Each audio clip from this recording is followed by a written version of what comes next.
Hello students, जैसा कि आप लोग जानते हैं इसके पहले हम लोग वर्क डन का फॉर्मूला निकाले थे इन रोटेटिंग डाइपोल फ्राम, ठीक है, in rotating dipole from θ1 to θ2 angle in uniform electric field. मतलब यूनिफॉर्म इलेक्ट्रिक फील्ड में θ1 से θ2 एंगल घुमाने में जो वर्क डन का फॉर्मूला आया था उसको हमने प्रूफ किया था। फॉर्मूला कुछ ऐसा आया था कि W external is equal to P cos θ1 minus cos θ2।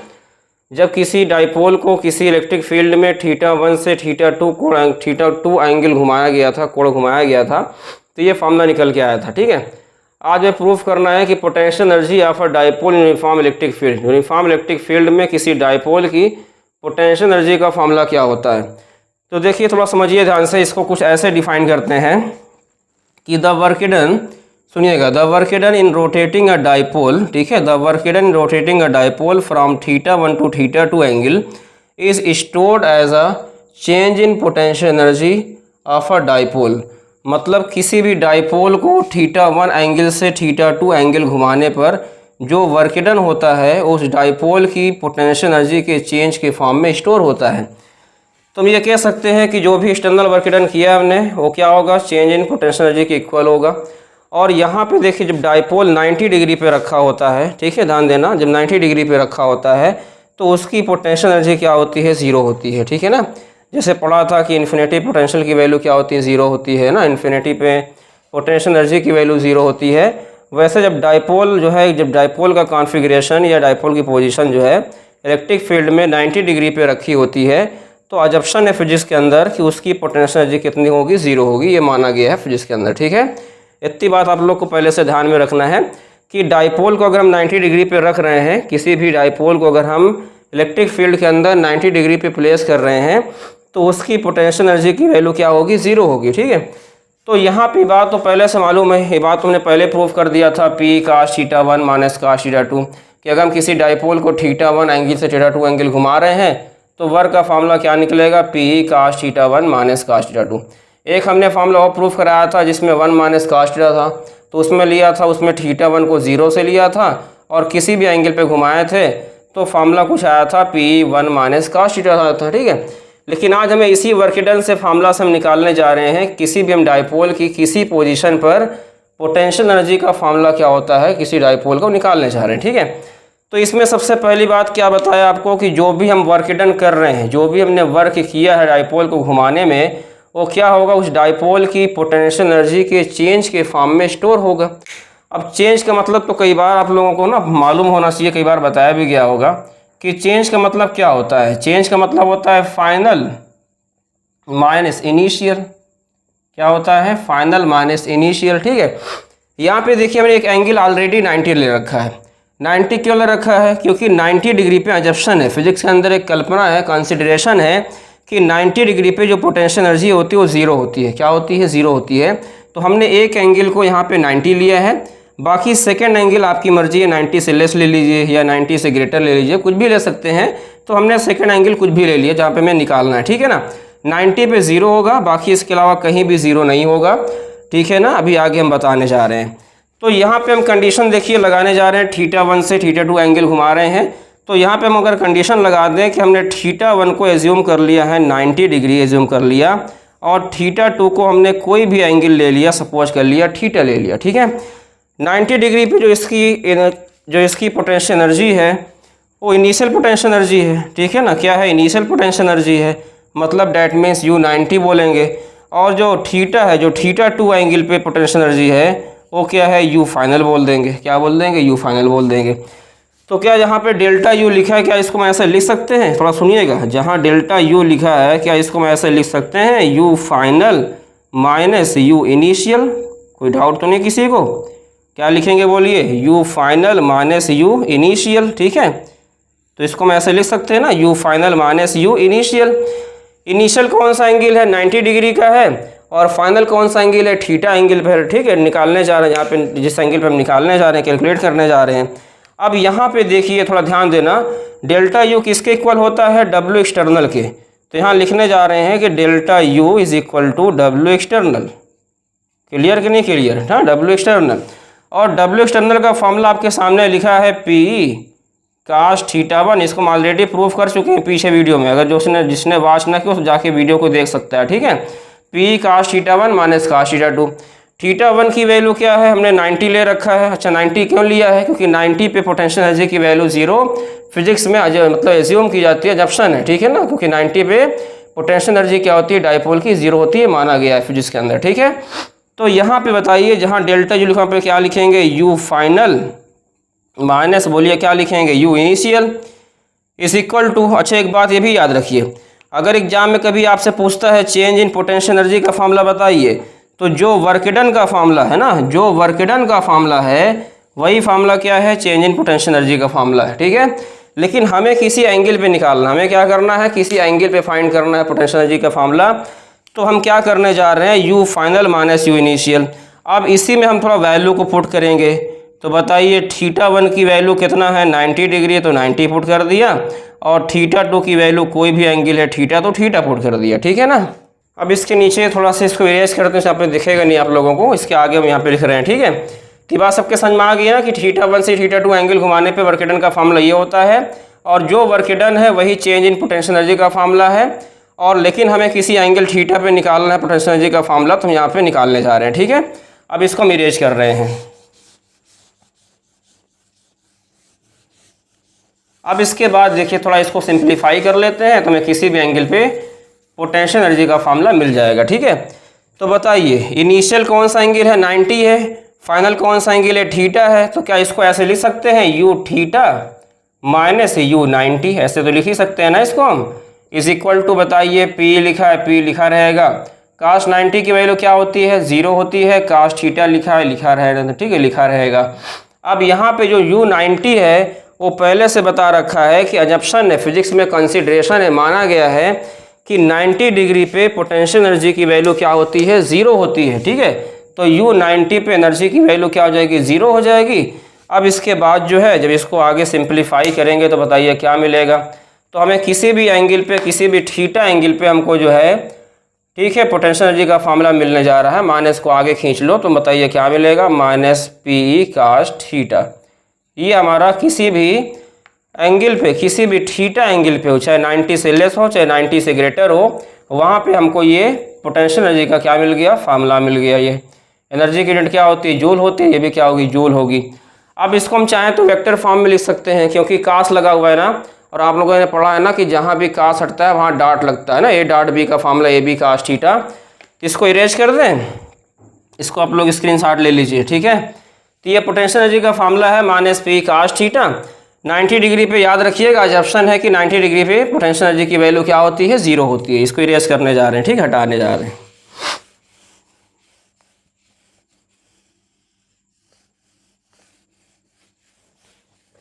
तो देखिए ये हमारा फार्मूला है।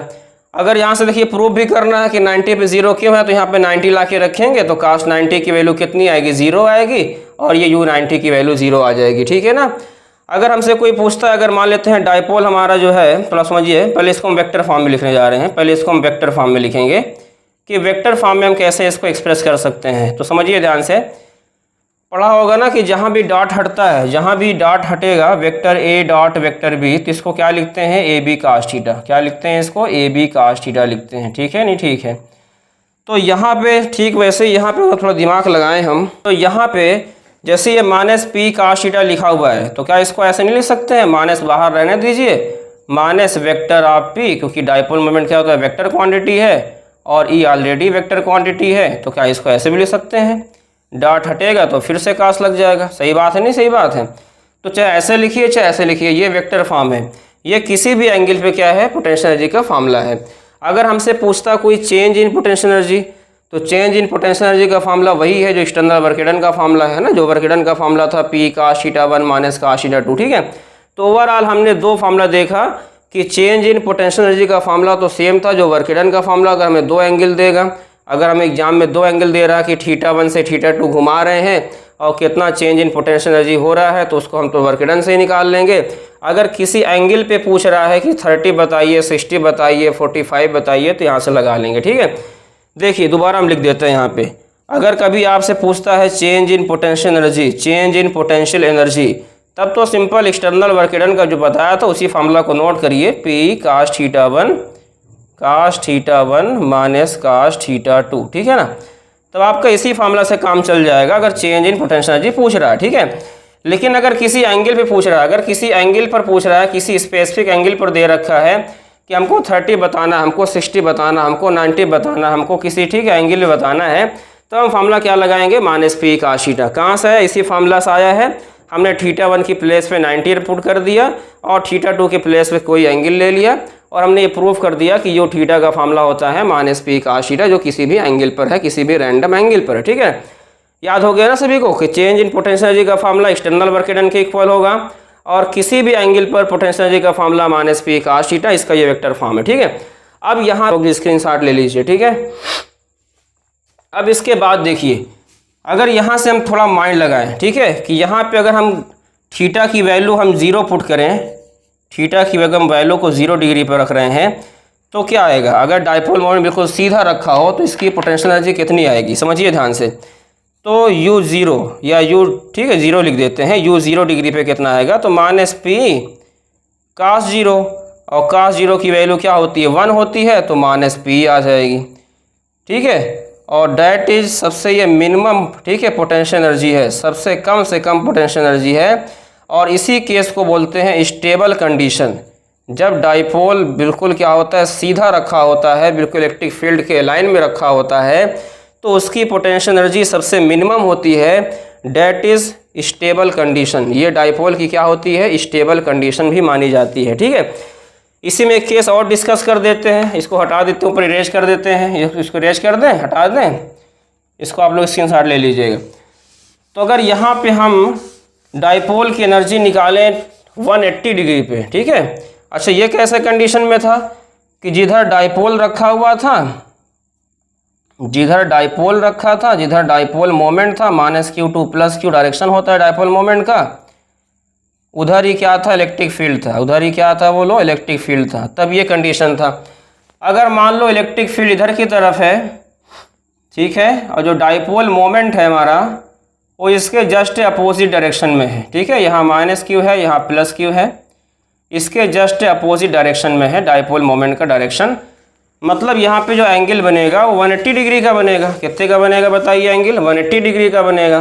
तो थीटा की वैल्यू 180 डिग्री पुट करेंगे तो u 180 डिग्री कितना आएगा बताइए, -p, समझिएगा, cos 180 की वैल्यू मालूम है क्या होती है, -1 होती है, क्योंकि cos 180 कैसे निकालेंगे, थोड़ा समझ लीजिए।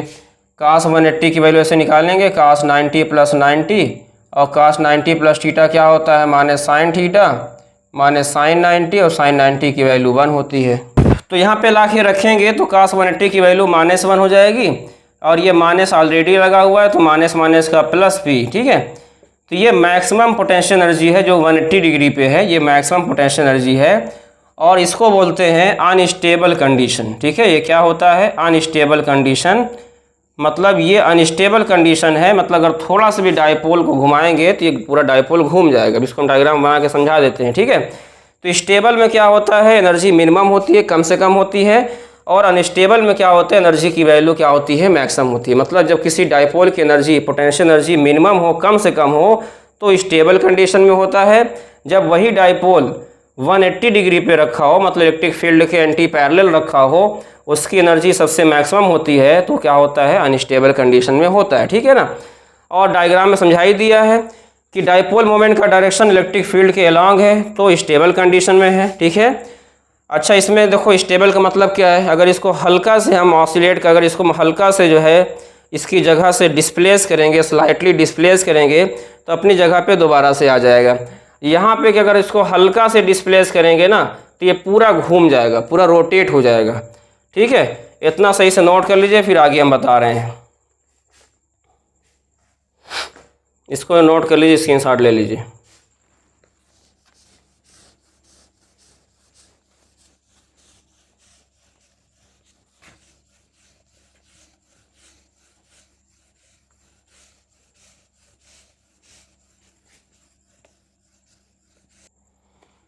तो देखिए ध्यान समझिएगा, स्टेबल अनस्टेबल थोड़ा क्या समझा देते हैं। स्टेबल, ठीक, इक्विलिब्रियम क्या होता है, अनस्टेबल इक्विलिब्रियम क्या होता है। देखिए यहाँ जो डाइपोल मोमेंट है इलेक्ट्रिक फील्ड के अलॉन्ग में रखा हुआ है, मतलब यहाँ पे एंगल क्या है, 0 डिग्री है, ठीक है ना। थीटा क्या है, दोनों के बीच का एंगल 0 डिग्री है। आपको पहले ही बताया कि जो पोटेंशियल एनर्जी का फार्मूला होता है वो क्या होता है, फार्मूला किसी भी एंगल पे माइनस पी कास थीटा, अभी हमने प्रूफ कराया था ना कुछ देर पहले। ये फार्मूला होता है माइनस पी कास थीटा, ये किसी भी एंगल पे ये फार्मूला है, ठीक है ना। पोटेंशियल एनर्जी का ये क्या है, फार्मूला है माइनस पी कास थीटा, ठीक है। तो यहाँ पे अगर डाइपोल मोमेंट या डाइपोल जो मोमेंट का डायरेक्शन है वो इलेक्ट्रिक फील्ड के अलांग में है, तो इसमें अगर हल्का से इसको हम इसकी जगह से डिस्प्लेस करेंगे, अब चूंकि बताया था कि प्लस पे फोर्स किधर लगता है, along the direction electric field लगता है, तो इधर फोर्स लगेगा। माइनस पर फोर्स किधर लगता है, अपोजिट टू इलेक्ट्रिक फील्ड लगता है, इधर लगेगा। अगर इसको हल्का सा अपनी जगह से इसको हम स्लाइड करेंगे, खिसकाएंगे, डिस्प्लेस करेंगे, तो ये अपनी जगह पे दोबारा से आ जाएगा, ठीक है, अपने ओरिजिनल जगह पे दोबारा से आ जाएगा। इसका दूसरा तरीका ये भी है कि यहाँ पे हम एनर्जी निकाल लेते हैं, एनर्जी कितनी आएगी, तो माइनस पी आएगी, और कास जीरो की वैल्यू 1 होती है, माइनस पी आ जाएगी, ठीक है। मतलब इस कंडीशन में जो एनर्जी है वो कम से कम है, मिनिमम है, ठीक है। और मिनिमम एनर्जी किस कंडीशन में होता है, स्टेबल इक्विलिब्रियम में, किसको हम कह सकते हैं कि दिस इज स्टेबल इक्विलिब्रियम। ये क्या है बोलो, स्टेबल इक्विलिब्रियम है ये, ठीक है ना, ये क्या है, स्टेबल इक्विलिब्रियम है, ठीक है।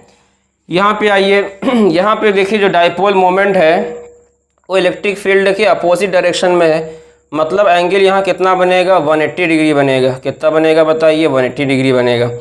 थोड़ा फोर्स की बात कर लेते हैं, माइनस चार्ज पे फोर्स किधर लगता है, अपोजिट इलेक्ट्रिक फील्ड लगता है, मतलब इधर की तरफ फोर्स यहाँ काम कर रहा है, और प्लस पे फोर्स किधर लगता है, along the direction of field लगता है, इधर की तरफ लग रहा है। अगर इसकी जगह से थोड़ा से डिस्प्लेस करेंगे तो ये प्लस वाला घूम के इधर की तरफ आ जाएगा, और माइनस वाला घूम के इधर की तरफ अलाइन हो जाएगा, ठीक है ना, ताकि अपने आप को स्टेबल कर सके। तो यहाँ पे जब एनर्जी निकालते हैं 180 डिग्री पे, तो बताइए कितना आएगा, माइनस पी कास 180 आएगा। कि कास 180 की वैल्यू क्या होती है, -1 होती है, तो यहाँ -1 रखेंगे तो माइनस माइनस क्या हो जाएगा, प्लस हो जाएगा। तो यहाँ पे जो 180 डिग्री जो एनर्जी निकल रही, पोटेंशियल एनर्जी निकल रही है, ये क्या है, मैक्सिमम एनर्जी है। क्या है ये, मैक्सिमम एनर्जी है। और दिस इज अनस्टेबल इक्विलिब्रियम।